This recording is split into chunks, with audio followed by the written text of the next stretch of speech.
We're starting out here with 4 strands. I'm using this pencil here as a way to anchor it. The anchoring can be done in any way that you want. It can be with a ring, it could be part of a weave, it could be something else, whatever. For this demonstration, we're just using this pencil here just to hold it in place. So what we're going to do is we're going to be doing the parachain weave demonstration here. And what we're going to do to start off is we're going to take our center 2 strands. We're going to move the outer 2 strands away. So this green and yellow. And we're going to start with a ring. So with our green and yellow, we're going to move the green and yellow top strands out of the way because we're going to start with the bottom 2 green and yellow. So all we're going to do is we're going to take our green and yellow and we're going to stick them through the first ring in the same direction as each other. Okay. I'm just going to pull that through nice and easy. Then what we're going to do now is, as this is our first ring, we have to be extra careful. So we're going to orient our ring in a very specific way. It's going to be this way, so towards the top. So we're going to start with our yellow top. So we're going to push the yellow through the ring in the direction opposites that the bottom strands are. So we're going to go from the top down, like this. And pull our excess through. Okay, so now we have our green and yellow and bottoms, and then top yellow is going to go through them. And then off to the side over here, we're going to take this top green and we're going to go down like we did with the other top strand. Push it through. Pull out the excess. And now we simply pull our excess down so that the ring is nice and close to our anchor point. Okay?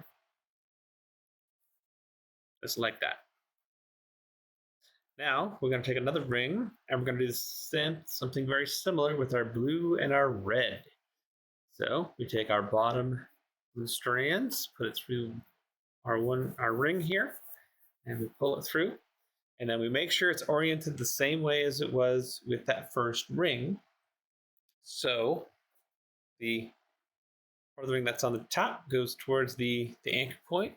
And now we have to make sure that this blue goes in the same side as the top one for the green and the yellow. So the green and the yellow top ones went to that side. So we take our top strand of blue and we put it onto the side closest to that direction. We just pull through. So it does not matter which side that the top strand will go to, just as long as they're all the same the entire way down the pattern. And we're going to repeat with the red.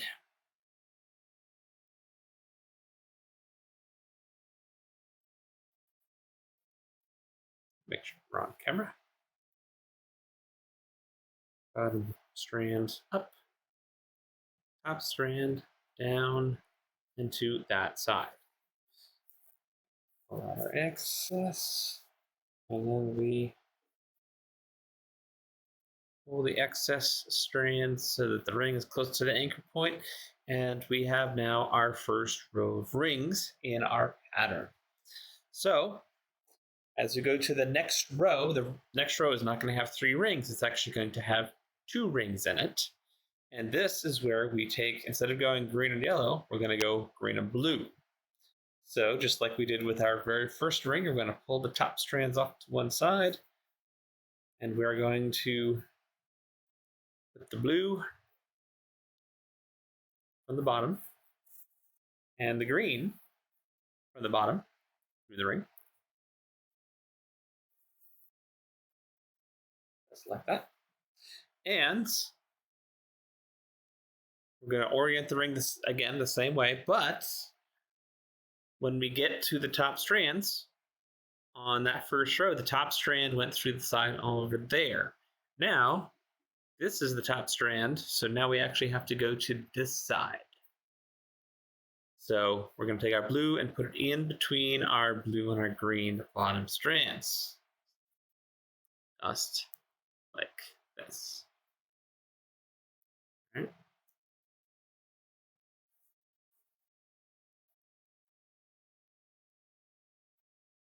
Just like that.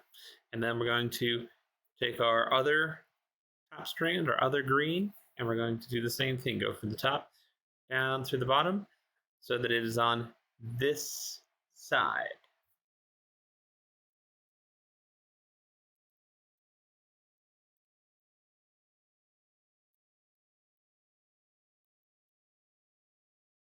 Sometimes these cords can be a little difficult to push through. Just work at it. If you need to use a tool, it's perfectly fine. Just try to make sure that you're not using any tool that's going to damage the cord that you're using, whether it's paracord or anything else. And at this point, we balance our tension. Okay. And then we now can do the red and yellow. So again, top strands off to one side, so we can pull our bottom two strands through.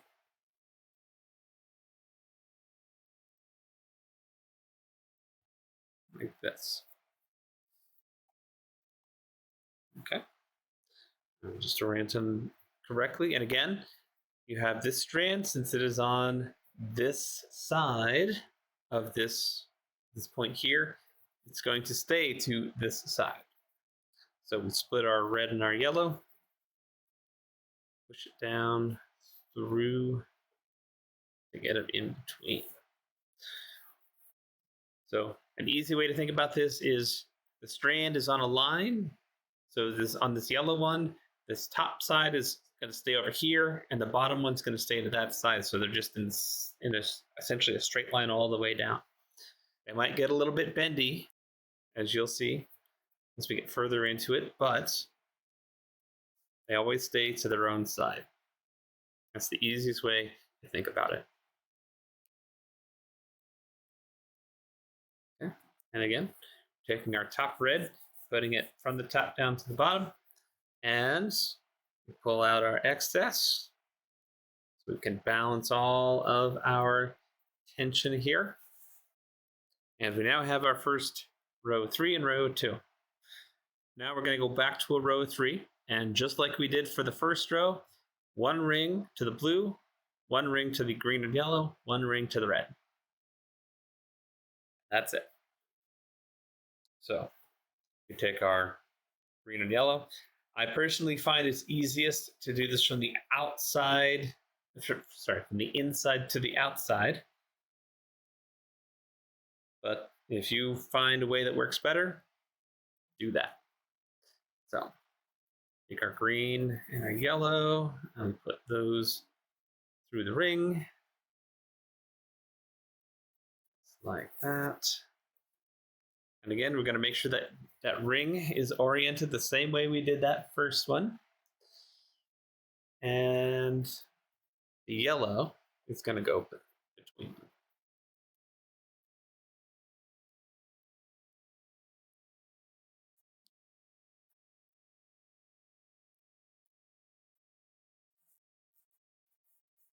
All through.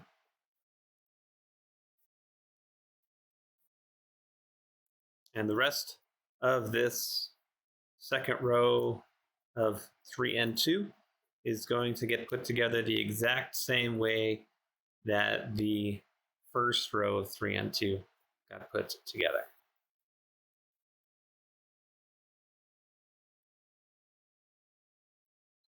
So one thing that's you may be thinking that you can do is, instead of going row by row, you may want to go down in a line.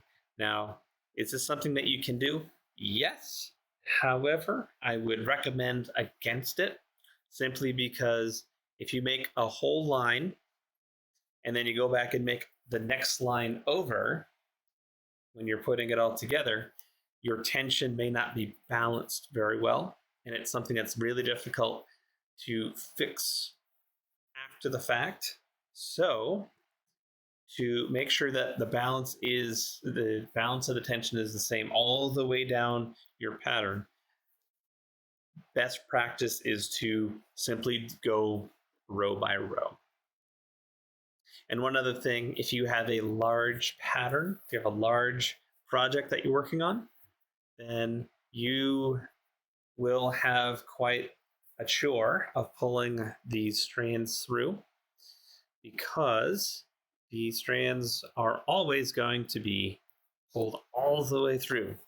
There's no way to skip that part short of opening the rings, and that is not something. That is another thing that I would not recommend to do, simply because the opening and closing of the rings can accidentally cause damage to your cords.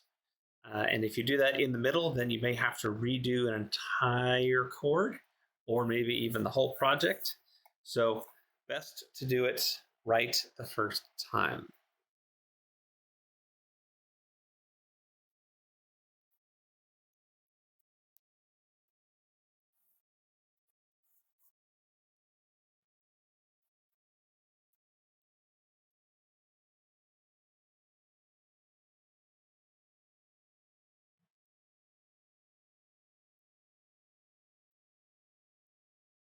And one thing that I find works well for me,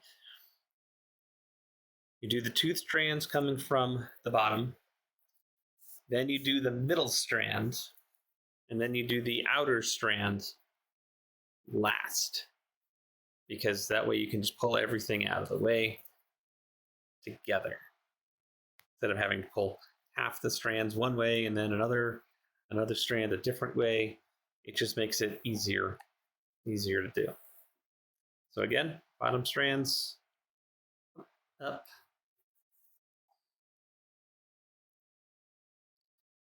One other thing with the rings with whatever rings that you're working with,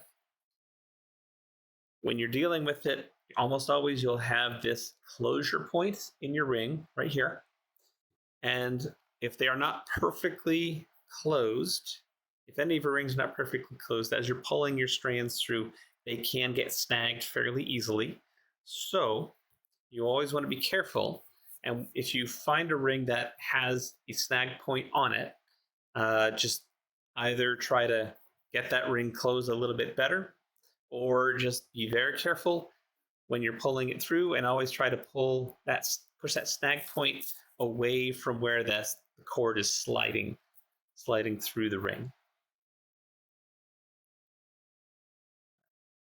And then for our third and final row of 3 and 2, we'll just speed it up right here.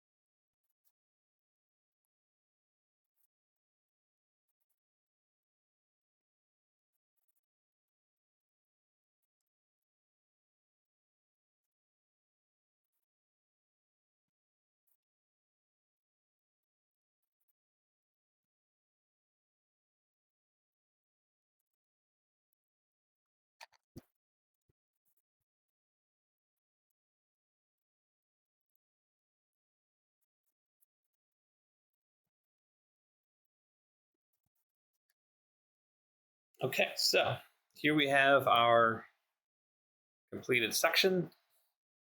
So as you can see from this, you have these rings sticking out the side, and depending on the project that you're working on, you might find that that's what you want to have. However, me personally, I like to have nice clean edges, even soft edges. And so you can leave a project here, or you can add 2 more strands on either side to cover those edges of the rings up. So we'll just go ahead and show you that now. And so we just add on another strand onto this side, and we're going to make sure that this side is oriented the same way as all the other strands. So this is the hard way to do this. The ideal way is to have this going as you're building out your pattern of this weave. But we're not doing this the easy way, we're doing this the hard way, just so you can see both the unfinished and finished edge of the pattern. So for this is where I start using tools to actually get the strands and cord through the ring. So again, the top is going down and it's to this side of the pattern. So we're going to pull the bottom strands to this side of the pattern.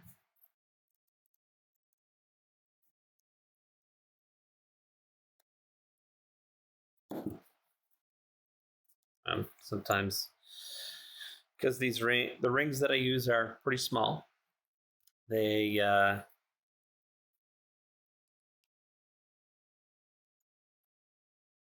can be very difficult to get through. And again, as a reminder, try to use tools that aren't going to damage your cord.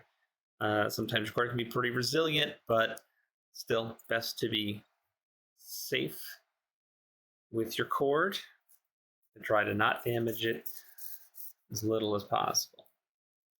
Okay, so here we have our first time through, and as you can see, it does fit how everything else is.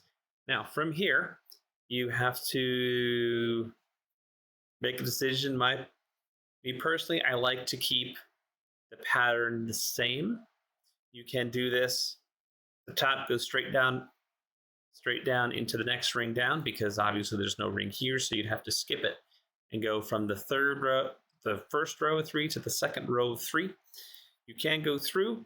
Me personally, I don't think that looks so great. So what we're going to do is we're going to take the bottom one and we're going to make it into the top one again. So we're going to essentially cross over from the bottom to the top and push this cord down from the top to the bottom again. So this is a little different than how we've done all the rest of the cord. Step through and pull it. And then we're just going to take our top strand and push it up from the bottom back up into the top again.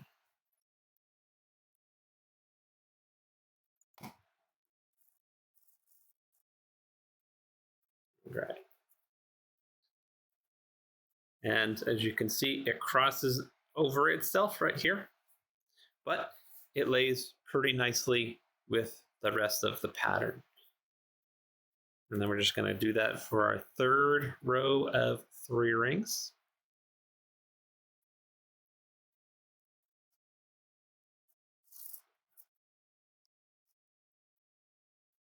And cross over with the other strand.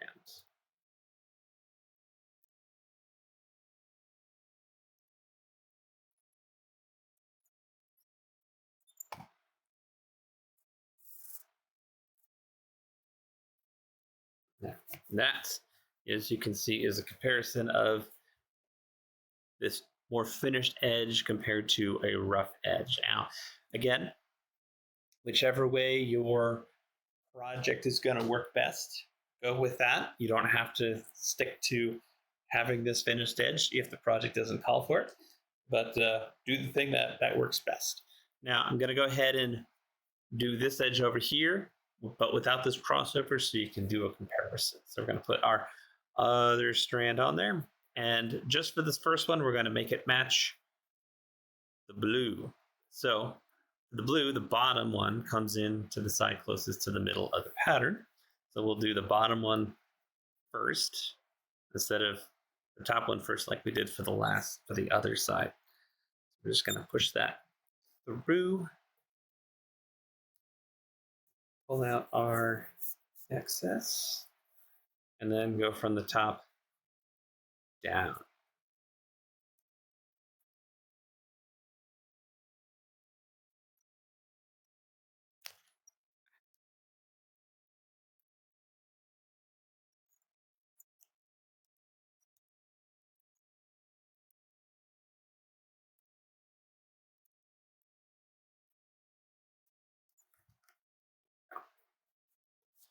Again, pull out that excess.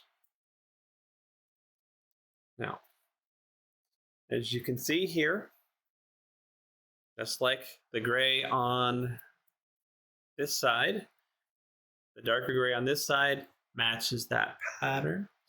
Now, unlike the crossover like we did for this side, we're just going to take our top and let's pretend it's still the top and just push it from the top down compared to the regular part of the pattern.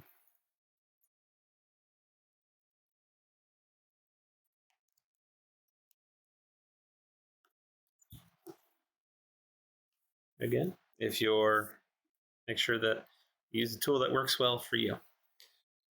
So now we take our bottom, since it's the strand on this side, we're going to put it up on the outside.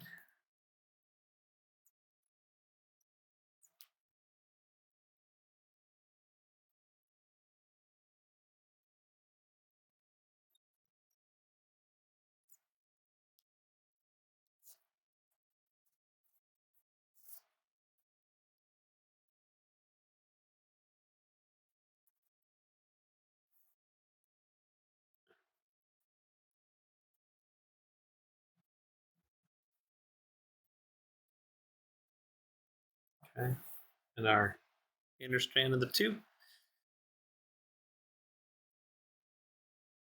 starts on the bottom, so we're going to go from the bottom to the top on this row.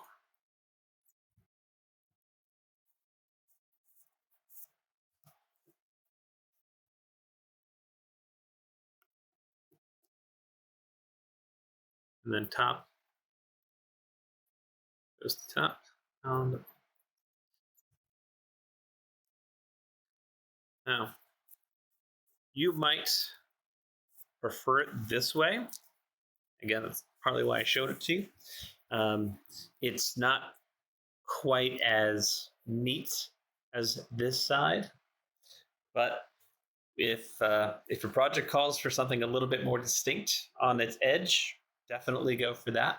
Again, your project is going to be a little different, and that is the parachain weave.